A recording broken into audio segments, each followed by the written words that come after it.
বুঝলে বন্ধু, সেদিন পাড়াতে কীর্তন হচ্ছিল। এক আসরে আমি গিয়েছি কীর্তন শুনতে, একাই গিয়েছি আর কি, গিন্নি পরে আসবে। হঠাৎ শুনি মাইকে ঘোষণা হচ্ছে, প্রদীপ দা, আপনি যদি এখানে থাকেন বাড়ি চলে যান, আপনাকে বাড়ির লোক খুঁজছে। আমি তড়ি ঘড়ি করে উঠে দাঁড়ালাম, বাড়ির দিকে রওনা দেবো বলে দেখি উল্টো প্রান্তে থেকে গিন্নি অর্থাৎ আমার বউ উঠে দাঁড়িয়ে বলছে, বসে পড়ো, বাড়ি যেতে হবে না। দেখছিলাম আর কি, তুমি এই কীর্তনে আসরে আছো নাকি অন্য কোথাও কীর্তন করতে গিয়েছো।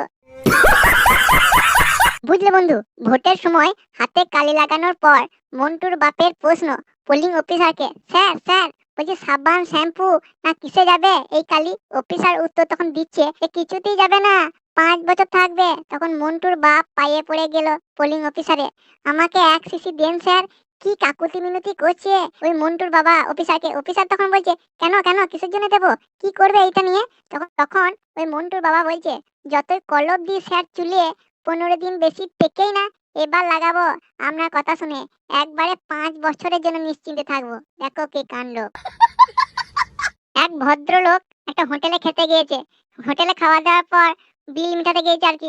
ভাত, মাছের মাথা দিয়ে ডাল আর আলু পোস্ত খেয়েছি, সাথে একটা মাছের মুড়ো ভাজা দিলে কত পড়বে? ক্যাশিয়ার তখন বলছে, মুড়ো চুষে খেলে 15 টাকা আর চিবিয়ে খেলে 25। ভদ্রলোক বলছে, এরকম অদ্ভুত দাম কেন?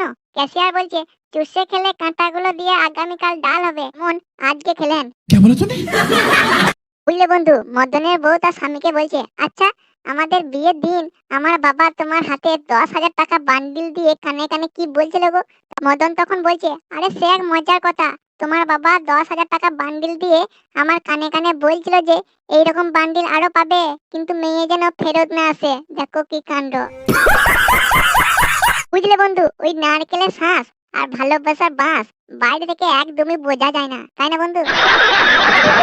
তা বন্ধু, কেমন লাগলো বটে? যদি ভালো লাগে অবশ্যই লাইক কমেন্ট ও শেয়ার করে দিয়ে যাবেন, এবং যারা নতুন দেখছেন বটে তারা অবশ্যই চ্যানেলটিকে সাবস্ক্রাইব করে দিয়ে যাবেন।